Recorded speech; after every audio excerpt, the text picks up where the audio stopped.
और अब बात जिंदगी का भरोसा तोड़ने वाली बाढ़ की। फर्ज करिए कि आपने हरे भरे पेड़ों के बीच अपना एक घर बनाया हो जिसमें आप 8-10 साल से रह रहे हो।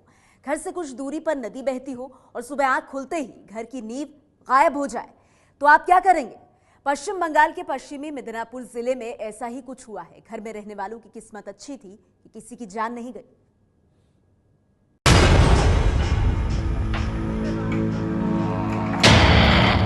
स्क्रीन पर दिख रही तस्वीरें आपको मानसिक तौर पर परेशान कर सकती हैं। ये तस्वीरें आपको असुरक्षित महसूस करवा सकती हैं। ये तस्वीर आपकी सुरक्षा के तालों को तोड़ सकती है। महफूज जिंदगी के सपने को चकनाचूर कर सकती है। तस्वीर से सुरक्षा के संकट का रिश्ता समझने के लिए आप इस सामने दिख रहे घर को ध्यान से देखिए। घर के दरवाजे टूट चुके हैं, छत धंस चुकी है। सबसे डरावनी है घर की नींव जो अब गायब हो चुकी है। पूरा घर हवा में लटका है और नीचे सुवर्ण रेखा नदी बह रही है और इस नदी की बाढ़ ने इस घर की नींव को हवा में उड़ा दिया। इस घर की छत फिर बन जाएगी, दरवाजे ठीक हो जाएंगे, खिड़कियां बन जाएंगी, लेकिन घर की नींव जिसे नदी की बाढ़ ने बहा दिया वो कभी वापस नहीं आ सकती। कितना डरावना और असुरक्षित कर देने वाला है यह एहसास कि जो नदी आपकी जड़ों को सींच रही थी उसी ने आपके घर की नींव को खोखला कर दिया। देखिए कैसे घर का एक हिस्सा हवा में लटका है। सोचिए बाढ़ का पानी किसी के साथ ऐसा कर सकता है। इसके लिए आपका घर नदी के किनारे होना जरूरी नहीं है।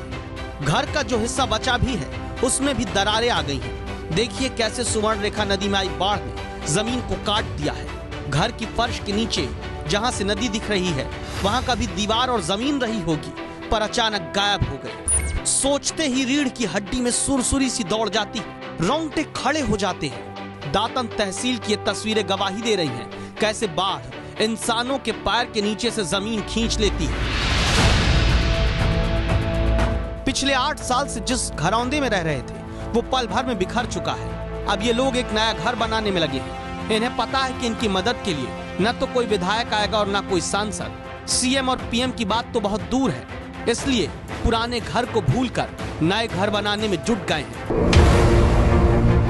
अब देखिए पश्चिमी मेदिनीपुर जिला मिदनापुर का हाल। मिदनापुर में बारिश ने 2 मंजिले घर का यह हाल किया है। एक पुराना घर जिसमें लोग सालों से रह रहे थे वो अचानक से भरभरा कर गिर गया। जो ईंटें कल तक घर को घेरे खड़ी थी आज सड़क पर पसरी हुई हैं।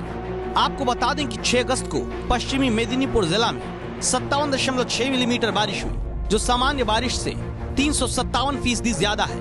मतलब ये कि बारिश होनी चाहिए थी 12.6 मिलीमीटर और हुई 57.6 मिलीमीटर।